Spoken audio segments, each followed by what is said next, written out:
आप सभी भली भांति जानते हैं कि हमारे प्रधानमंत्री आदरणीय नरेंद्र मोदी जी ने देश की मातृशक्ति को उनकी लोकतांत्रिक व्यवस्था में उनको अधिकार मिले, उनको दिलाने के लिए नारी शक्ति बंधन अधिनियम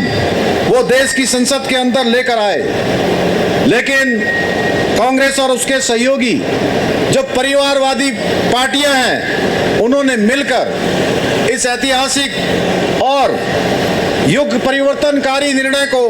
अपने राजनीतिक स्वार्थ के कारण संसद के सदनों में पारित होने से रोक दिया। लोकसभा में संख्या बल के आधार पर ये बिल पारित नहीं हो पाया। तो कांग्रेस के युवराज आपने देखा होगा जैसे कोई जंग जीतकर आए हों, इस प्रकार से जश्न मना रहे थे और मेजें थपथपा रहे थे। भाइयों बहनों, उसी के साथ ये दृश्य जब हम देख रहे थे तो महाभारत की उस सभा की याद आई, जिस सभा में कौरवों ने जोर जोर से हंसते हुए एक अबला नारी का अपमान किया था। भाइयों बहनों, हमारी नारी शक्ति का अधिकार छीनकर कांग्रेस के युवराज दुर्योधन की तरह अपने मद में मस्त होकर अपनी जीत का जश्न मना रहे थे और समाजवादी पार्टी के नेताजी दुशासन की तरह महिलाओं को अपमानित करके खुद को विजयी मान रहे थे। Congress, Samajwadi party, TMC, DMK और इंडी गठबंधन के लोग अपने राजनीतिक कौरवों की तरह उन्होंने नारी शक्ति के उनके अधिकारों से वंचित करने का काम किया है। लेकिन मैं आप सब बहनों के बीच में कहना चाहता हूं कि ये परिवारवादी दल आपकी बढ़ती हुई शक्ति को देखकर घबरा गए। अब उन्हें लग रहा है कि अगर सामान्य घरों की बहन बेटियां भी राजनीति में आ जाएंगी, आगे आ जाएंगी, हर निर्णय में सहभागी हो जाएंगी, तो इनकी जो वंशवाद परिवारवाद की दुकानें हैं वो दुकानें पूरी तरह से बंद हो जाएंगी, उनका शटर बंद हो जाएगा। भाइयों बहनों, इसलिए इस परिवारवादी सिंडिकेट ने एकजुट होकर हमारी नारी शक्ति के अधिकारों को कुचलने का षड्यंत्र रचा और आदरणीय प्रधानमंत्री जी द्वारा देश की आधी आबादी को उनका हक दिलाने का लोकसभा में लाया गया बिल विफल करने का महापाप किया है। भाइयों बहनों, कांग्रेस और उसकी महिला विरोधी परिवारवादी दोस्तों ने लोकतंत्र के मंदिर में बैठकर झूठ बोलकर तमाम प्रकार की मनगढ़ंत बातें करके अलग अलग बहाने इस बिल को लेकर बनाए हैं। कभी प्रक्रिया का हवाला दिया, कभी तकनीकी अड़चन का ढोंग रचा, तो कभी जनगणना और परिसंघ के नाम पर महिला अधिकारों को कुचलने की साजिश रची है। लेकिन सच तो ये है कि ये लोग महिलाओं को उनका हक देने के पक्ष में कभी थे ही नहीं। ये सिर्फ देश की मातृशक्ति को भ्रमित करने की राजनीति करने आए हैं। बहनों, इस देश में मैं आप सबके सामने, आप सबको भली भांति पता है, इस देश की आजादी के बाद इस देश के सत्ता पर लगातार 6 दशकों तक यानी 60 वर्षों तक अगर किसी पार्टी का शासन रहा है तो उस पार्टी का नाम है कांग्रेस पार्टी, जिसने 6 दशकों तक इस देश के अंदर हुकूमत चलाने का काम किया है। इनके पास हमेशा पूर्ण बहुमत होता था, लेकिन इसके बाद भी इनके समय में कभी महिलाओं का उनका हक नहीं दिया गया, क्योंकि ये लोग जानते थे कि अगर सामान्य घरों से महिलाएं राजनीति में आ जाएंगी तो इनके परिवारवाद की राजनीति घपले में पड़ जाएगी। इसलिए आदरणीय मोदी जी ने वर्ष 2014 में प्रधानमंत्री पद की शपथ लेने के साथ ही मातृशक्ति को नए भारत के निर्माण के साथ जोड़ने का आधार मानते हुए उन्हें सशक्त बनाने के लिए, उनको सक्षम बनाने के लिए और आत्मनिर्भर बनाने की दिशा में अपना कार्य प्रारंभ कर दिया। उसके लिए उन्होंने अनेक योजनाएं देश के अंदर शुरू करी। सबसे पहले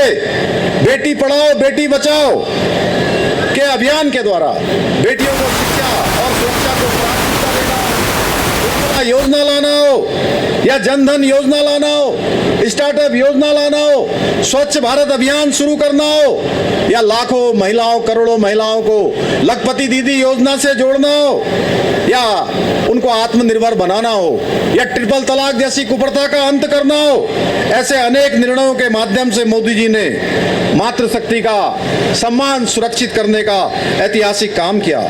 आज आदरणीय प्रधानमंत्री जी की प्रेरणा से देश के प्रत्येक कोने में महिलाएं स्वावलंबन की, आत्मनिर्भरता की नई नई कहानियां लिख रही हैं। कोई ड्रोन उड़ा रही हैं, कोई सीमा पर देश की सुरक्षा कर रही हैं, कोई स्टार्टअप चला रही हैं, तो कोई ग्राम सभा की सरपंच बनकर बदलाव की गुहागुवाई कर रही हैं। यह आदरणीय मोदी जी के संकल्प का ही परिणाम है कि आज देश के सामान्य घरों की बेटियां रसोई से लेकर रायसीना हिल तक का सफर तय कर रही हैं। आप लोगों को जानकर अत्यंत हैरानी होगी कि कांग्रेस ने अपने परिवार की महिलाओं के अलावा कभी सामान्य परिवारों की महिलाओं को आगे बढ़ाने का प्रयास नहीं किया। और वो भी जो बार बार कांग्रेस के लोग कहते हैं कि हमने महिला प्रधानमंत्री देश को दी है, तो मैं बताना चाहता हूं वो महिला कोई सामान्य परिवार से नहीं आई थी। वो नेहरू जी की बेटी न होती तो उनको भी कांग्रेस कभी प्रधानमंत्री नहीं बनाती, कभी प्रधानमंत्री नहीं बनाती। और राजीव गांधी जी ने प्रधानमंत्री रहते हुए केवल एक महिला नेता मोहसिना किदवई जी को कैबिनेट मंत्री बनाया। और फर्क साफ देखिए, मोदी जी देश के प्रधानमंत्री बने तो किस प्रकार का परिवर्तन हुआ। उनकी कैबिनेट देखिए, उनके पहले कार्यकाल में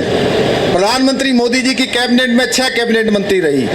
और आज भी मंत्रिमंडल में 7 महिला मंत्री शामिल हैं। कांग्रेस और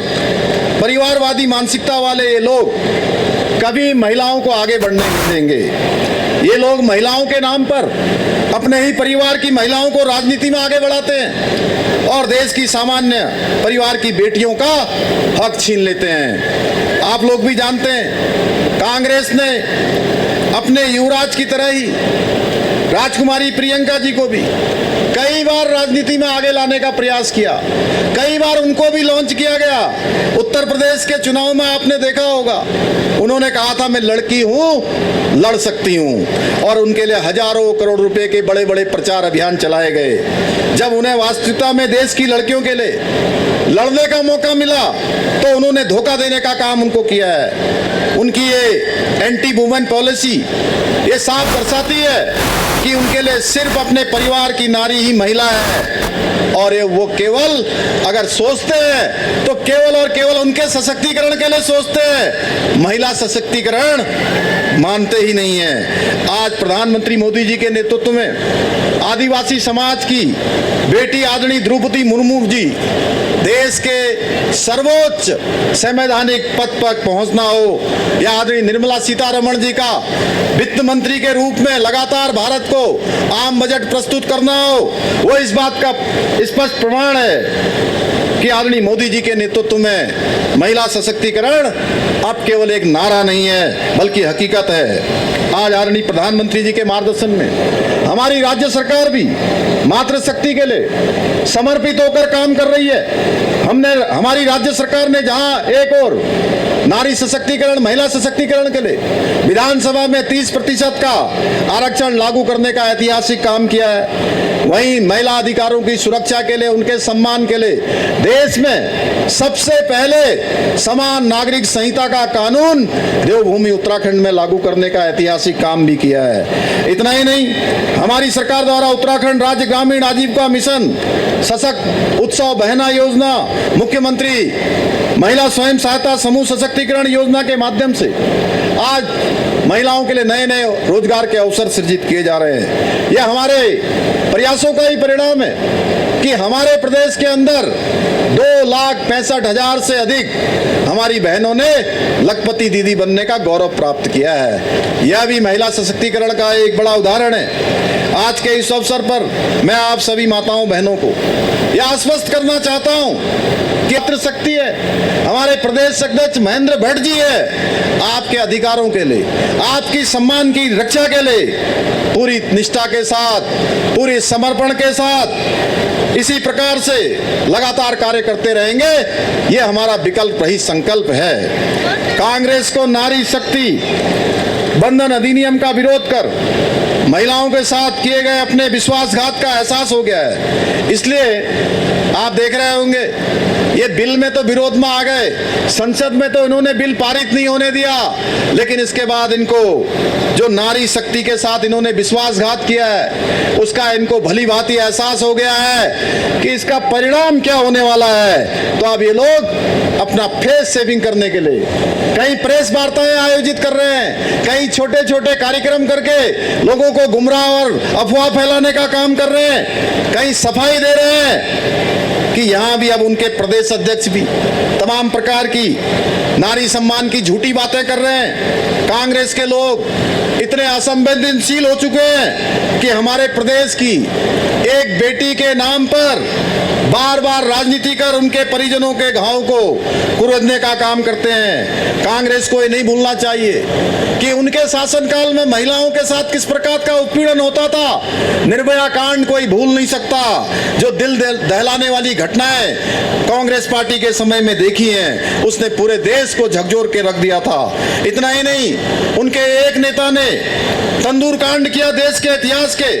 वो विविध अपराधों में से एक माना जाता है। उस समय उनकी प्रतिक्रिया क्या थी ये पूरा देश जानता है, लेकिन हम ऐसी घटनाओं पर राजनीति नहीं करते हैं, बल्कि ऐसे जघन्य अपराध करने वालों के खिलाफ सख्त कार्रवाई सुनिश्चित करने की बात करते हैं, जिससे भविष्य में किसी भी बहन बेटी के साथ ऐसा अन्याय न हो सके। इसलिए मैं अपनी बहनों से कहना चाहता हूं कि विपक्ष के लिए मातृशक्ति सिर्फ वोटर हो सकती है, पर हमारे लिए वो बेटी भी है, हमारे लिए वो बहन भी है और हमारे लिए वो माँ भी है। मैं आज के इस अवसर पर आप सभी मातृशक्ति का यह आह्वान करता हूं कि आप लोगों को जहां भी कांग्रेस के लोग मिले, जिन लोगों ने बिल के विरोध में दिल गिराने का काम किया है, उनसे यह अवश्य पूछना चाहिए कि उन्होंने हमारी देश की बेटियों का अधिकार क्यों छीना, क्यों उनको जो समानता का अधिकार मिल रहा था, निर्णय में सहभागिता करने का अधिकार मिल रहा था, उसमें बैरियर बनने का काम क्यों किया है, ताकि उन्हें अपने उस महापाप का एहसास हो सके कि वो कभी हमारी मातृशक्ति का अधिकार छीनने की कोशिश न कर सकें। मातृशक्ति से मैं आज इस अवसर पर मैं यह भी कहना चाहता हूं कि हम सबको ये संकल्प लेना है कि हम इन सभी महिला विरोधी ताकतों को आने वाले सारे चुनाव, चाहे विधानसभा के चुनाव हो, चाहे लोकसभा के चुनाव हो, चाहे कोई भी चुनाव हो, सारे चुनाव में इनको करारा जवाब देंगे और आदरणीय प्रधानमंत्री मोदी जी के हाथों को मजबूत कर नारी सशक्तिकरण के हमारे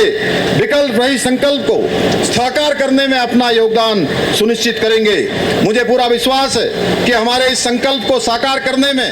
आप सभी उत्तराखंड वासी इसी प्रकार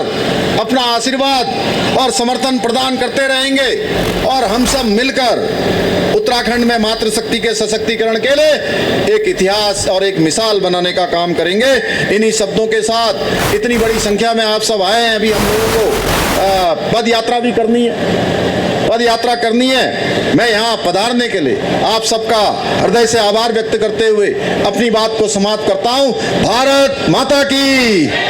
भारत माता की, मातृशक्ति जिंदाबाद, मातृशक्ति। बहुत बहुत धन्यवाद माननीय मुख्यमंत्री जी।